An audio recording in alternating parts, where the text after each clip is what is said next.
Hello everybody, Paul Cradle here again. Welcome back to my channel. Um, I'm finding that being a well-regulated man, emotionally regulated, is just part of life. Uh, in order to be happy, in order to find your own happiness, and to be okay as a person, especially in today's highly complicated world where nothing is clear anymore. You have to be able to handle things, and you have to be able to handle a high rate of change. Like, for example, starting a YouTube channel.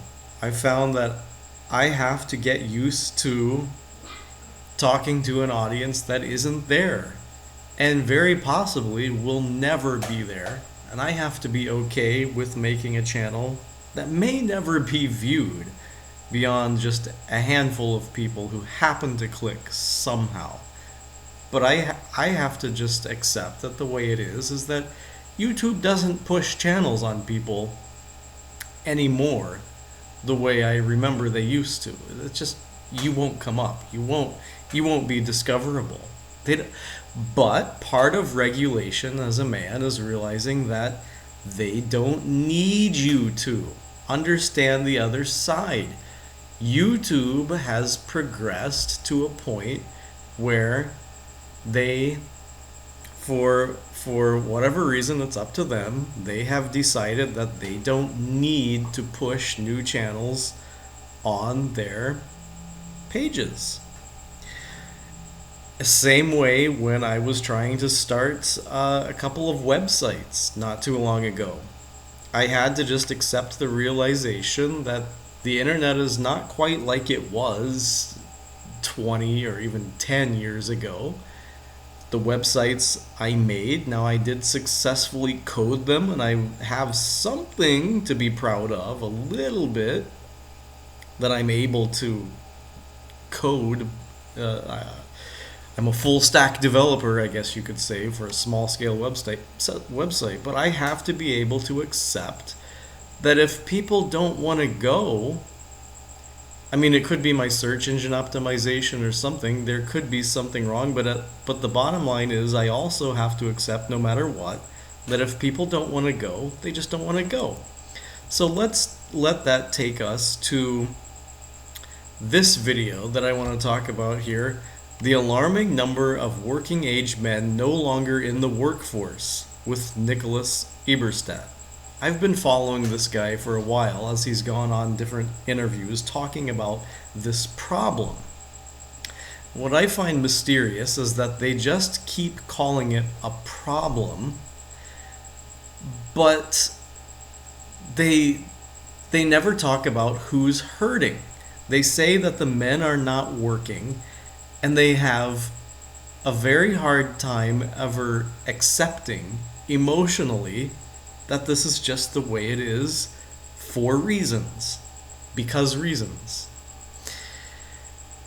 And let's just play a little bit of this to get started before I bore you too much. If you ask these guys, and we do in these different labor surveys, why aren't you at work? You ask them, why aren't you at work? Then you have to accept that whatever they say is a good reason for them as an independent agent in the economy to not be at work. You can't decide for them, Mr. Eberstadt, however educated and fatherly you appear, and how much you think you're a sociologist, you think you know what's best for everybody. You can't be doing that, man. These men are independent actors. If they're not working, you can figure out why, but you've got to accept that it's a good reason and question whether it's really a problem at all.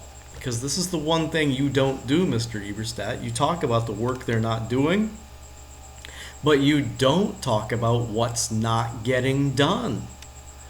Open jobs does not necessarily constitute work not getting done that needs to be done.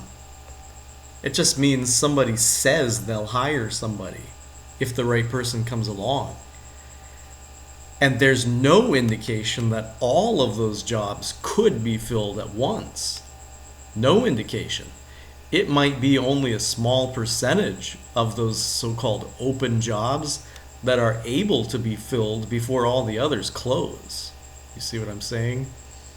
They're just putting their feelers out and accepting, kind of like a filter feeder. They're just letting whatever they can fall into their mouth, but let's go on. Only a tiny fraction of them say that it's not because there are any jobs for them. And Only a tiny fraction say it's not because there are any jobs for them. But what isn't getting done? That's what I don't know. How is it a problem that they are not taking a job unless you tell us what's not getting done and why it needs to be done? Let that be a problem. Look, if everything's getting done, why do you need somebody to work? Before I'll consider this a problem, I have to know what's not getting done that requires these men to do it. That's what you're not telling us. What needs to be done that's not getting done unless they do it. And today that would be kind of implausible if you look at the peacetime, labor shortage that we've got going on. Some of them say that it's because of health problems. Some of them. Okay, now labor shortage. What do you mean by labor shortage? Do you mean work isn't getting done? What work isn't getting done? And how is that a problem for anybody except those who, it's not a problem for anybody, is it? I mean, in the capitalist economy, supply and demand just determine what gets done or what doesn't get done. There are still more millionaires and billionaires than ever. It's hard really to say that there aren't enough millionaires being rewarded anymore because men aren't doing the work that needs to be done to produce a millionaire. There are plenty of millionaires. And besides, why would the mark of a society be how many millionaires it produces? It's how well fed and clothed and how okay and regulated and fine everybody is. So, are you concerned about the men for not working? Are you concerned about the work that isn't getting done? You haven't pinpointed any example of work that's not getting done because they won't do it. Apparently everything's still getting done. So, how are they the problem if they are the ones suffering? Let's see. Some of them say it's because of health problems. Say that it's because of other problems, but it's not because of a lack of work, and it's not because of things that they're doing at home. It's not because of a lack of available jobs, and it's not because they're doing other things at home. Well, then it must just be that nobody really needs their work to be done. Otherwise, that's what the problem you would be talking about would be. You would be addressing this as a problem of labor not getting done, things not getting done. Instead, you're talking about them as the problem. For doing what? What are they doing wrong, Mr. Eberstadt? When did the problem start? The problem. How do you know it's a problem? How do you know it's the problem? Why are you calling it that? Who's it a problem to? In earnest, like these big numbers. That's a really interesting question. For the first 2 decades of the post-war era, there was no sign of this problem at all. This problem. I mean, can you call it something else? Something other than a problem? How do you know it's a problem? In fact, by definition, how could there be a problem? How could this be a problem in a capitalist economy where everybody's just an independent actor making their own rational decisions? Now, if you're If you're trying to claim that they are making bad decisions, that's another story. But then you'll have to give us examples of what they could be getting. You'd have to give us examples of, here, look at Adam, and here, look at Bob. Adam chooses to work. Look how well off he's doing compared to Bob. They both started off the same. A year later, look how much better Adam is in life. Look how much worse Bob is doing. Don't you see, Bob? Choosing to work is the right idea. Convince Bob to go to work then. Work on his decision making, his intellect. Tell him why it's a good decision. Give him a motive. Tell him what he'll get. That's all you can do, Mr. Eberstadt. Don't you know that? How could you be so educated and not know this, sir? Why am I telling you? Then starting around 1965. Okay, from 1965, I think they say there's been something like a 0.1% drop off in the workforce every month. So that would be like 1.2% per year, 12% per decade. I think they mean of the existing workforce. So they don't mean 1.2% of the 1965 numbers every year. Anyway, mathematical note there. Sorry to bore you. A flight from work by men started to become evident in these numbers. A flight from work started to become evident.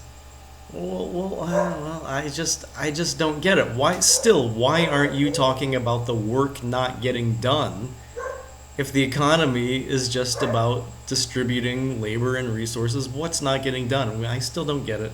I'm going to have to wrap up this video because it's just so mind-numbingly dumb how he never addresses elephants in the room. Many elephants in the room. I won't scroll down, but there are many good points, many good comments. Some of them say it's effinism. I just say, what's not getting done? And the ability to withhold labor is fundamental in the economy. It forms the basis of Western economies. You don't have to work at a given price if you don't want to. If you can find any other way, including socialist programs that we have, anything, family, savings, living on very little, that's up to you. In fact, that's what makes us a free country. We should be proud of that.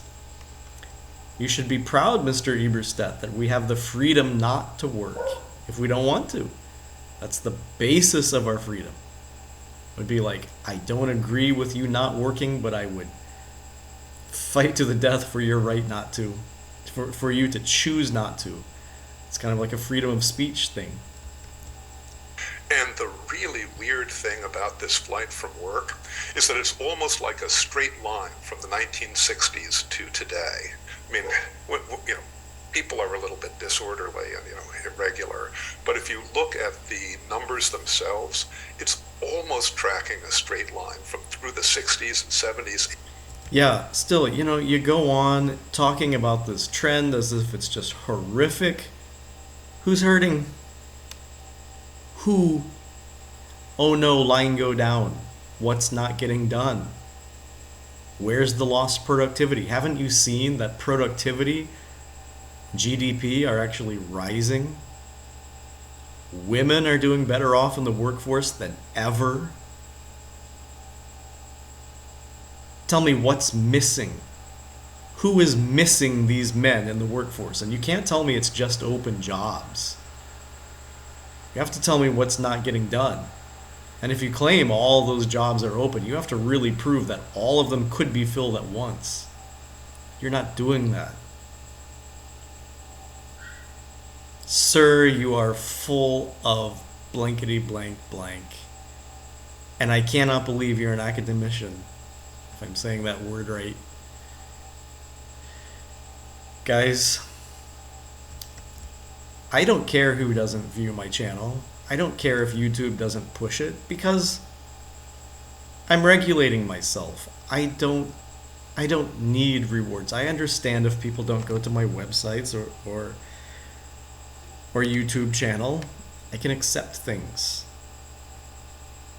I don't go around saying, oh, nobody went to my YouTube channel. Nobody went to my websites. What is wrong with the internet today? Because they sure should.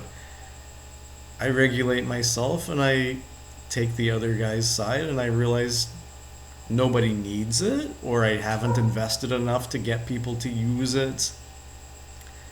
Maybe YouTube certainly has more than enough very well done videos to fill their front page. They don't need me. I can accept that. People like Nicholas Eberstadt, who get in these positions, they're in the intelligencia, and they think that they should know, they think they know how everything should be run. They think they should pull the strings on the economy and shame men into doing what they ought to do from their ivory tower. Shut up. You are so stupid when it comes to stepping back and seeing the problem, as you call it, for what it is. Nobody needs those men to do anything. That's all it is. Back in the day, men needed men to do things that wouldn't get done unless they did them. That was the main driving force, not necessarily the profit motive. It was knowing that if you didn't do it, it wasn't going to get done. It had to be done by men like you. We don't have that anymore. That's why you can't even tell us what isn't getting done. And that's why I don't care about anything you say. You're a left-brained academician, and you don't put a feeler out to see what could be wrong. You look at the numbers and you try to pinpoint the problem, like you're a step-by-step problem-solving guru. You can't do that without listening and stepping back. Use the right side of your brain. Thank you for watching.